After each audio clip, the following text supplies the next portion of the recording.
किया गया सर मेरे पास देखो, आप बोलती रहोगी, आप केवल जो प्रश्न है उसका उत्तर दीजिए। आपने कुछ समझाया नहीं इनको समझा। कि कोर्ट में सत्य बोलना चाहिए। आपका तो हिस्सा है सो है, माता जी का भी हिस्सा होता है पति की संपत्ति में। वो उस मकान को बंटवा लेंगी आपसे, खड़ी रह जाओगी एक तरफ आप। मेंटेनेंस का मेरी बात समझिए, आप इंटीरियर मेंटेनेंस छोड़िए, ये जो ऑर्डर है गलत है। सेक्शन 19 की लैंग्वेज अच्छे से समझ लीजिए। वो लैंग्वेज ऐसी नहीं है कि आप जो है पति के मरने के बाद अपने सास ससुर को बर्बाद कर हाँ। सकते हो। अभी आप यहाँ झगड़ा करो तो मकान भी नहीं देंगे आपको, ये गारंटी है। अपने में से कुछ नहीं दे रहे हमारा। फिर क्यों दे अपने में से?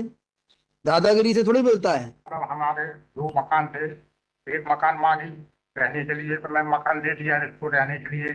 मेरा मकान जो था उसमें कब्जा करके बैठी। 2 मकान है आपके, मैं किराए से रहता हूँ। टोटल 2 मकान है आपके। दो मकान है, एक मकान है। एक मकान एक मकान है सर, उसके वो दो। बोल रहे हैं, अच्छा बोल रहे हैं, उनको बोलने दो। सब लोग मत बोलो। एक मक नहीं, आप खड़े रहो, मतलब बोले बोले एक ही है ना। हाँ, दो मकान थे तो एक मकान कहाँ मैंने पे थे 2 दे मकान? दिया। कहाँ पे थे 2 मकान? कटनी में बजरंग कॉलोनी। कटनी। दोनों मकान अलग अलग थे कि एक साथ लगे हुए थे? नहीं नहीं, अलग अलग है। बजरंग कॉलोनी कटनी। तो दोनों मकानों का साइज क्या है, क्षेत्रफल क्या है? 30-50 के दोनों 30-50 30-50 के बने हुए। बने हुए। और कितना मंजिल के बने हुए हैं? बस। एक एक मंजिल के। तो जो बजरंग कॉलोनी में ही दोनों हैं, हाँ। तो दोनों में एक में आपका कब्जा है क्यों? एक मिनट, हम उनसे पूछ रहे हैं। सर। एक आराम से, एक मकान में आपका कब्जा है। अजय, दोनों मकान किसके नाम के हैं? एक लड़के के नाम का है। तो लड़के के नाम का माने, लड़के का नाम क्या है? प्रकाश कुमार अमरवंशी। प्रकाश कुमार। तो एक मकान में आप रह रही हो, जो जो कोई कुछ नहीं दिया गया सर मेरे पास। देखो, आप बोलती रहोगी, आप केवल जो प्रश्न है उसका उत्तर दीजिए। जी। अदरवाइज जो इतने वकील बैठे हुए, हम किसी को भी भेज के दिखवा लेंगे कि आपका कब्जा है कि नहीं। जी। बहुत बड़ा काम नहीं है ये, सत्य को सामने लाना। तो ये एक मकान जो है लड़के के नाम का था, और एक मकान आपके नाम का था। हमारी क्या श्रीमती नाम है दूसरा? दूसरा का नाम क्या है आपका? शांति अमरवंश। शांति। तो आपका किसी भी मकान पे कब्जा नहीं है, आपका कहना ये है? सर मम्मी के नाम पर है। एक मिनट, आपसे क्या पूछा? आपका कोई किसी एक मकान पे कब्जा है या नहीं? रह रही। रह भर नहीं हूँ सर, मुझे वो भी नहीं दिया गया। मैं दिया गया, अभी तो रह रही हो ना आप। तो सर वो बड़े कोई मुश्किल निकाल रहा है क्या आपको उसमें से? नाबालिका में है सर। कोई आपको मकान क्या क्या बोल रहा है? आपने कुछ समझाया नहीं इनको समझा। कि कोर्ट में सत्य बोलना चाहिए सत्य बोल रही या कम बोलना चाहिए? बोल रही हूँ, झूठ नहीं बोल रही सर। मेरे पति की एक मकान आपके कब्जे में है ना, अभी रह रही हो ना? सर नाबालिका में है मेरे पति के नाम। आप अपने उस मकान में रह रही हो ना? टूटा फूटा है सर। उसमें रह रही हो ना? जी रह रही हूँ। बस इतना बोलो अभी। जी। अच्छा, दूसरा मकान किस पे है? हमारी श्रीमती जी के नाम। नहीं नहीं, आपके नाम में है, लेकिन वो भी इनके पास ही है। हाँ, वो भी इन्हीं के पास, इन्हीं के कब्जे में है। उसके बारे में क्या कहना है आपका, दूसरे मकान के बारे में? सर उसमें भी इन लोगों ने ताला लगाए हुए हैं, जेड एड सब कटा हुआ है। मेरे को क्या सिर्फ कटा है? जेड एड को जेड भी बना है। जेड? हाँ। कमर्शियल बैठा हुआ है। चोरी से यानी कि इनने तो आपकी क्या इच्छा है, इसको कुछ देना है? सब कुछ है सर, उसको सब कुछ दे चुके हैं। ये दोनों मकान दे दिए? नहीं दोनों क्यों लेंगे, मैडम कहाँ रही? अरे, तो ये रिटायर्ड एम्प्लॉय भी है। कोई बात नहीं। ये साहब झगड़ा करती है, इसके वजह नहीं से। नहीं, आप 2 मकान में से एक मकान देना चाहते हो क्या? पूरा इसके नाम करना करना चाहते हो? दोनों में से कोई भी जो चाहेगी सो ले लीजिए। ठीक है, उसी को मिलेगा हमारा। नहीं नहीं, ऐसा नहीं। अरे मान लो एक बना हुआ दे दो इसको। नहीं बने, दोनों बने हैं, दोनों बोलिए पक्के टूटा फूटा है। है सर, टूटे फूट मेरे बच्चों की सर। मैं झूठ बोल रही हूँ, वो मेरे बच्चे हैंगे दोनों। इन लोगों ने मुझे कुछ भी नहीं दिया सर। खेत तो ये दे तो रहे हैं आपके सामने, बोल तो रहे हैं, दे तो रहे हैं, सर ये तो रहे हैं। वो बोल रहे हैं पूरा मकान इनने सर जैन कॉलोनी में मकान बना लिए दोनों लड़कियों के नाम तो पे। क्या हो गया, नहीं बनाए? भाई आपको भी कुछ दे रहे हैं, उनके नाम भी बना रहे हैं, क्या करना चाहिए? अभी इसकी शादी नहीं हुई। एक मिनट, आपसे पूछ रहे हैं क्या? भाई वो आपको भी दे रहे हैं ना भाई। अदरवाइज जो पति का मकान है, तो पति का मकान हमने इसलिए बुलाया था, पता लग गया पति की क्या संपत्ति। पति का केवल एक ही मकान है और कोई संपत्ति तो नहीं है। तो पति का जो मकान है वो पूरा देने को तैयार है आपको। अदरवाइज अदरवाइज आपका तो हिस्सा है सो है, माता जी का भी हिस्सा होता है पति की संपत्ति में। वो उस मकान को बंटवा लेंगी आपसे। खड़ी रह जाओगी एक तरफ आप, और कानूनन कुछ मिलना नहीं है आपको। अभी यदि ये मकान आपको पूरा मिल जाता है तो राजीनामे का जो है इस तरह का आपका फाइनल कर देंगे और एक मकान की मालिक हो जाओगी आप। अदरवाइज कानूनन उस मकान में भी इनका हिस्सा है, जो पति की प्रॉपर्टी नहीं है उसमें आपका कोई हिस्सा नहीं है आज के कानून के हिसाब से। बाद में कोई सरकार आपके पक्ष में अलग से कानून ले आए तो उसका पता नहीं।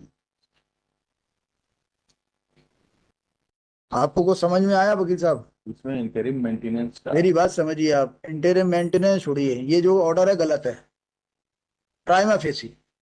अभी आप बहस करेंगे, यस मैम, केवल जो है पति की संपत्ति में ही से इसका राइट मिलेगा। कोई ऐसी कोई संपत्ति जो पति की संपत्ति पिता को नहीं मिली है, आप उससे कैसे वसूल कर सकते हो? 19 ऑफ हिंदू एडॉप्शन एंड एक भी जजमेंट नहीं बता पाओगे, उसको देख लिया हमने। ये उसी में लिखा हुआ है, सेक्शन 19 में लिखा है, पढ़िए 19, पढ़ के बताइए। सेक्शन 19 की लैंग्वेज अच्छे से समझ लीजिए। वो लैंग्वेज ऐसी नहीं है कि आप जो है पति के मरने के बाद अपने सास ससुर को बर्बाद कर हाँ। सकते हो। पढ़िए। Maintenance of widowed daughter-in-law. हाँ, A Hindu one.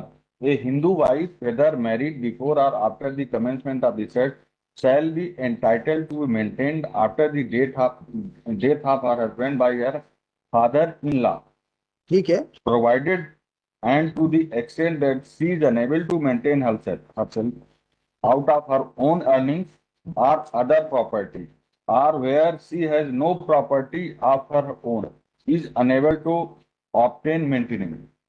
आगे बढ़िए। Number 8. From the estate of her husband or her father or mother, or हाँ, B. From her her husband और हर फादर माने उसके जो भी फादर और मदर होंगे, इसके फादर मदर, पति के नहीं, इसके। लेकिन इसमें ये भी आगे आगे बढ़िए। Property from the estate of her husband, from the एक- estate of her husband or her father और नेक्स्ट में आ जाइए, or नेक्स्ट में आ जाइए। from her son or Or daughter, daughter, if if any, any or his और हर state. her estate. अभी जो है इसको जो मिलना है, ये आपको एक मकान देने को तैयार है, वो ले लीजिए, बकाया आपका कुछ मिलना नहीं है। In fact, my lord, इसके बाद एक जजमेंट है, clear cut, there is clear cut judgment in this. भाई तो पति की संपत्ति उसको मिली है, उसके अंदर अपना करे जो करना है, उसके अंदर किराएदार बसाए, कुछ करे। He is unable to maintain herself. अरे तो क्या करे, अपने बाजार में जाके कोई काम करे। Court has said, भाई आप भाई मैं देख रहा था, there is his moral भाई- responsibility is also there, my ऐसा lord. नहीं होता। मान के चलो ये अभियाल कल को स्वर्गवासी हो गए तो तब क्या करेगी वो? ये अरे आप उसको एक मकान दिला रहे हैं, क्लियर कट जो है उसका जीवन भर का जो है भरोसा हो जाएगा उसको, नहीं तो कल को उस मकान को बेच देंगे, क्या करेंगे? इनका एक ही इकलौता पुत्र था हमारा। तो क्या करें? आज के लॉ के हिसाब से क्या हिस्सा है इसका? ये जो हिस्सा है इनका, माताजी का हिस्सा है, वो भी छुड़वा देंगे। नहीं समझ में आया? भाई उस मकान में जो इसके पति का है उसमें माताजी का भी हिस्सा है, वो छुड़वा देंगे इनसे, ये अकेली मालिक हो जाएगी उसकी।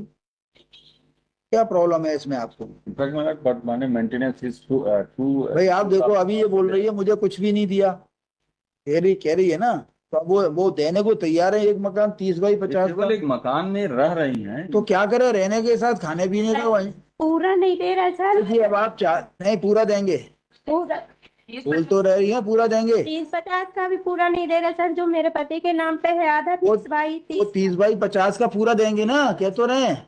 बोल तो रहे, अभी आधा बोल रही है, हम आधा देंगे, आधा नहीं पूरा मिलेगा आपको। अब पूरा कौन सा वाला लेना है? जहाँ हम रह रहे हैं वही वाला पूरा। 30 बाई 50 का पूरा मिलेगा आपको। अभी बोल दिया, मेरा लड़का का है, लड़के वाला पूरा मिलेगा आपको, उसमें गड़बड़ी नहीं कर सकते।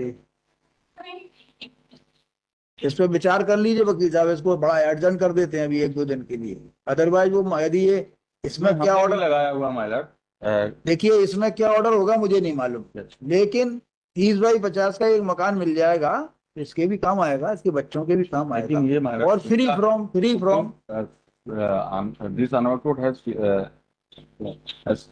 डिसाइडेड मतलब आप मकान लेना नहीं चाहते क्या? मकान तो चाहता हूँ माइलर। मकान चाहते हो तो फिर मेंटेनेंस के संबंध में लॉ आपके फेवर में नहीं है। मेंटेनेंस के संबंध में माइलर आप उसकी वो जो कमा रहा है उससे आप बड़े पैसे ले सकते हो। Even Mylar one court has said Mylar that widow means the word widow would include the minor and children who are staying with their mother. भाई मोरली वो देना चाहेंगे सो दें, लेकिन आप उनको वो थोड़ी कर सकते हो, फोर्स थोड़ी कर सकते हो। There is judgment in this regard. क्या Morally, मैं पढ़ दूं? बताइए कौन सा जजमेंट है? Para 6. कि after death of her husband इनको उसको जो है सब कुछ करना ही पड़ेगा। Para 6 में 4, 5 and 6 भी मगर, लेकिन the right of Hindu widow to claim maintenance was there even कौन सा before पैरा पढ़ रहे हैं? Para 6.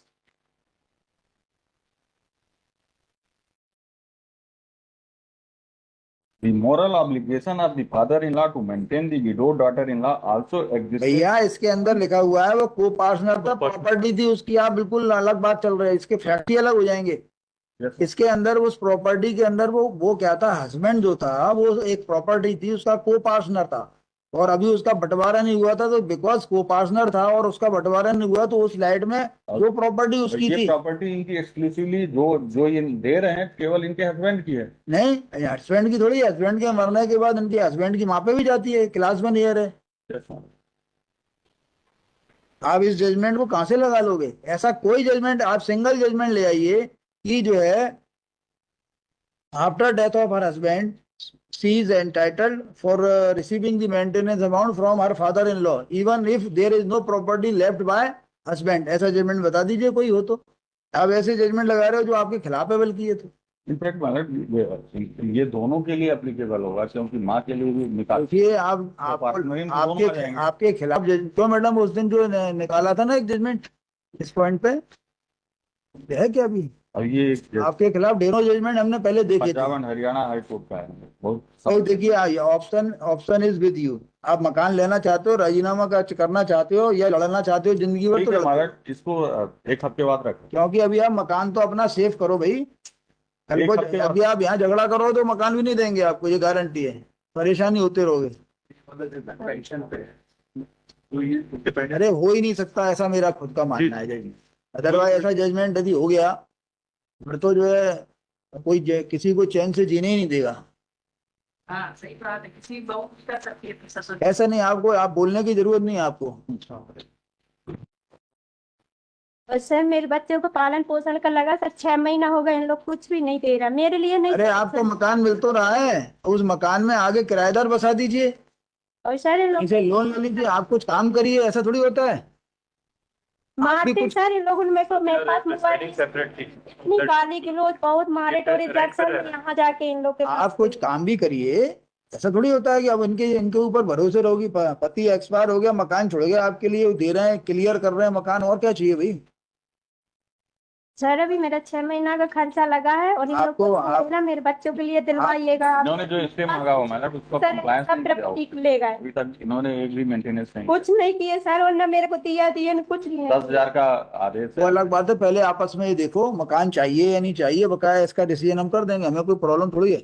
वो तो इनके इंटरेस्ट में ये इनको बुलाया था कि अल्टीमेटली क्या हो सकता है, और बकाया कुछ इनके बच्चों के लिए क्या मन में इच्छा है वो कर दीजिए, जुलाई में स्कूल में ड्रेस बच्चे को दिलवाए और क्योंकि आपके नाती पोते हैं। आपका बेटा एक ही था और भी हैं? एक बेटा है, कितने बच्चे हैं आपके? 2, एक बेटा एक बेटी। वो भी है। कुछ जो उनकी मदद कर सकते हो वो करो, कोई बुराई नहीं है, उस पर भी विचार कर लें, जो आपकी इच्छा से, जो आपकी इच्छा। सर मेरे बच्चे आए हैं, आप बच्चों से पूछ लीजिए। अरे जब अभी क्या आप लोगों बच्चों से पूछिए सर, मैं झूठ बोल रही हूँ। अभी आप लोगों के संबंध में तनाव है, जिस दिन तनाव खत्म हो जाएगा तो ये समस्या खत्म हो जाएगी, फिर ये जो अपनी गोदी में बैठा के खिलाया करेंगे।